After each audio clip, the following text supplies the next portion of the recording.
Y como estamos atentos a sus solicitudes, sus sugerencias y todos los pedidos que nos hacen referente a salud, nuevamente tenemos a la doctora Rita Bernocchi. El tema de hoy, inseminación artificial en Uruguay. Bienvenida, Rita, qué placer Muchas tenerte gracias. nuevamente. Igualmente para mí. ¿Sabes que estaba pensando que en el 2016 creo que te voy a traer a lo que es el programa y hacer la conducción conmigo? ¿Qué te parece?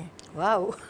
Todos los profesionales son solicitados, pero Bueno, ¿cómo no? el tema la falta de tener hijos o las complicaciones que se tienen hoy en día, digo, es uno de los llamadores que tú estés aquí.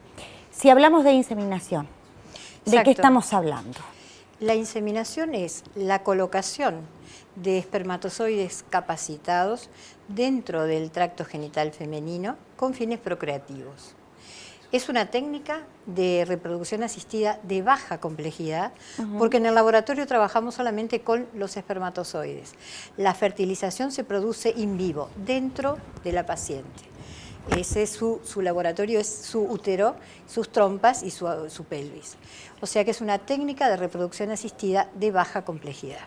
Rita, eso te iba a preguntar, ¿cuántos tipos o si hay más de un tipo de reproducción asistida? Tendríamos que diferenciar dos tipos. Uno es la inseminación artificial, donde nosotros colocamos los espermatozoides de su esposo o compañero. Y otro tipo que es la inseminación artificial de donante, donde lo que se requiere es colocar espermatozoides de un donante que es anónimo y se obtienen a través del banco de semen. Esos serían los dos grandes tipos de inseminaciones. ¿Cuándo está indicada una inseminación, por ejemplo? Hay que tener una serie de requisitos previos. Por ejemplo, las trompas deben estar destapadas, en el útero, en la cavidad, no debe haber nada, y las características del semen, si es del esposo, tiene que tener ciertos valores. Perdón, ando mal del pecho. Por ejemplo, tiene que tener un número de espermatozoides después de haber hecho la capacitación superior a 3 millones, con una cierta movilidad. O sea que tiene que tener unas características básicas que por debajo de ese valor no es conveniente inseminar porque sabemos que las chances de lograrlo son muy bajas. Usted está hablando de requisitos a nivel orgánico. Orgánico. Por ejemplo, una persona que no tiene esposo, que no tiene novio, pero que quiere tener un hijo, ¿puede hacerse por decisión propia, estando bien estos factores que ustedes solicitan a nivel orgánico, hacerse una inseminación? Inseminación, sí, claro. La nueva legislación que está vigente, que es la ley 19.167, que regula... Que no me voy a olvidar más de ese más, número de ley. Que regula el estudio y tratamiento de las parejas, establece que es el prestador de salud de la mujer el que se debe hacer cargo de las inseminaciones que le correspondan. Y eso permite la asistencia a parejas heterosexuales, a parejas de mujeres homosexuales o a parejas de mujeres solas. En estas tres condiciones es posible realizar inseminaciones a través de esa ley. ¿Sabes qué? Como podrás ver, tengo una gran lista de consultas previas a minutos, nada más, solamente cuando hicimos la apertura, anunciar que me pasan de producción, de preguntas de los televidentes. Bien. Evidentemente son todas referente a reproducción asistida, pero bueno, te leo alguna de ellas. Acá dice, ¿por qué se habla cada día más de fertilidad y de su vínculo con la edad? Es que es sumamente importante la edad de la mujer sobre todo, aunque la del hombre también es importante, en los resultados. Cuanto mayor es la edad de la mujer, menor es su tasa de embarazo, mayor es su riesgo de aborto y también de enfermedades genéticas. La ley lo que pretende también es tratar de que el estudio de las personas sea más breve que antiguamente, porque como no estaba dentro de las obligaciones que tenían los prestadores, bueno, el estudio era medio irregular, las pacientes iban de consultorio en consultorio y se perdía mucho tiempo. Hoy el prestador está obligado a estudiar a las parejas, a las mujeres, y en ese caso se abrevia ese periodo y se decide qué tratamiento requiere esa persona. Si es un tratamiento médico, si es un tratamiento quirúrgico, se resuelven en general por laparoscopía, o si es una técnica de reproducción asistida, de baja o de alta complejidad, como ya hemos visto. Acá otro televidente me pone, ¿qué debo saber sobre el embarazo conseguido a través de la reproducción asistida? Una vez logrado el embarazo, es un embarazo normal, como si se hubiera embarazado naturalmente. Lo único que uno tiene tendencia a cuidarlo más porque es un embarazo que ha costado mucho lograr. Pero una vez que la mujer se embaraza, cursa como si fuera un embarazo normal, con los controles normales y todo como si fuera como es un embarazo normal. Después otra pregunta es, ¿qué hacer una vez acabado el tratamiento? Una vez que, en el caso nuestro, por ejemplo, atendemos específicamente los temas de fertilidad. Entonces, una vez que la paciente se embaraza, hacemos el control, medimos los valores en sangre de la subunidad beta y después hacemos una ecografía. Cuando confirmamos que ese embarazo está bien y es evolutivo, lo derivamos a su obstetra tratante para que siga el control del embarazo y también para que atienda el nacimiento de ese niño. Tengo la consulta de un caballero. Dice, ¿puedo ser padre después de una vasectomía? Sí puede, pero naturalmente no. O sea, la vasectomía es la ligadura y sección de los deferentes. Eso afecta la calidad de los testículos con el tiempo. Entonces, cuanto más tiempo ha pasado, es más difícil obtener espermatozoides de buena calidad.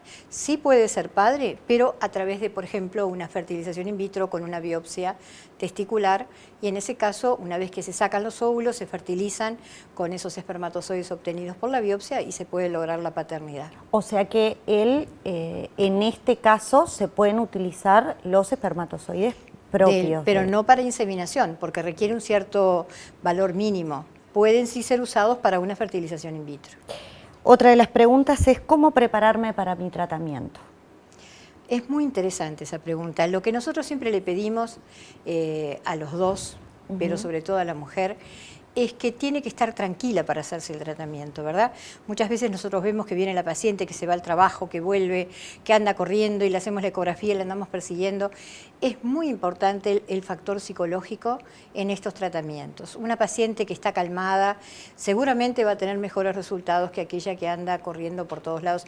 Muchas veces eso lleva a que la certifiquemos próximo a los días periovulatorios, porque es la mejor manera de que pueda estar tranquila para hacerlo, ¿no? ¿Qué recomendaciones pueden ser útiles acerca de los tratamientos? La recomendación es un correcto y rápido diagnóstico. Hoy esto está permitido a través de la ley porque dice que los estudios que se soliciten, que lo puede pedir cualquier ginecólogo, deben ser evaluados por un médico especialista en medicina reproductiva y eso abrevia la etapa de tratamientos.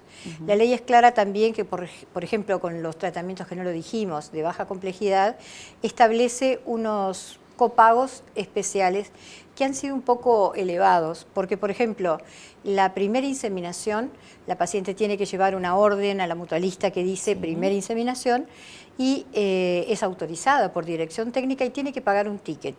Ese ticket para la primera inseminación tiene un costo de aproximadamente $200.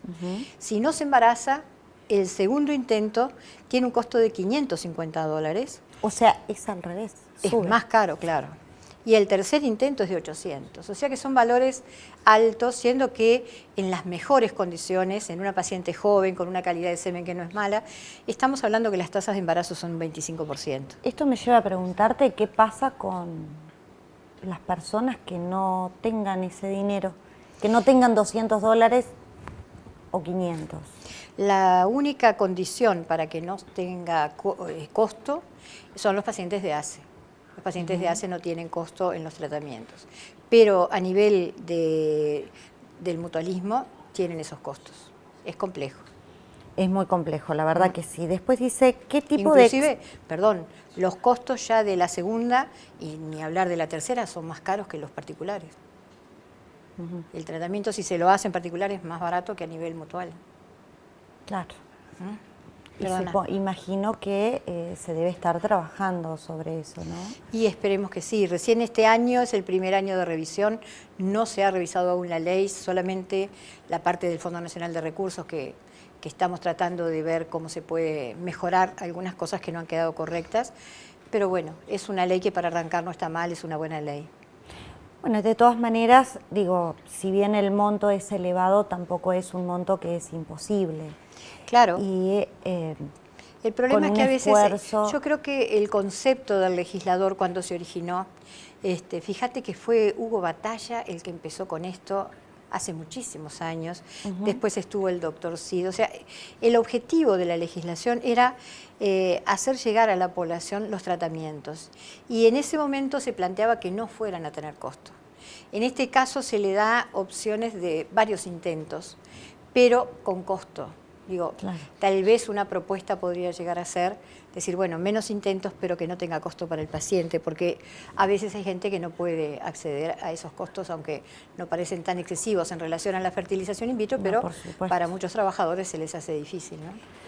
Rita, ¿cómo puedo seguir un tratamiento de reproducción asistida a distancia? ¿Se puede?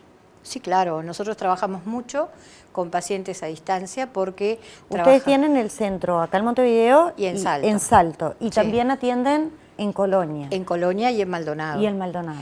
En el Mautone. Pero nosotros atendemos pacientes que vienen de Estados Unidos, de Europa, porque los costos de los tratamientos de reproducción asistida de alta complejidad acá son, yo te diría que en algunos casos, 1/3 del valor que ellos tienen en sus países o la mitad.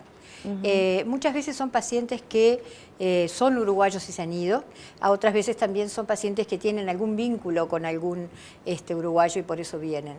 Pero hemos atendido pacientes en Italia, en Francia, tenemos niños por todos lados y son uruguayos. Por supuesto. Por supuesto. Nos vamos a una brevísima pausa y enseguida continuamos con la doctora Bernocchi. Ya volvemos.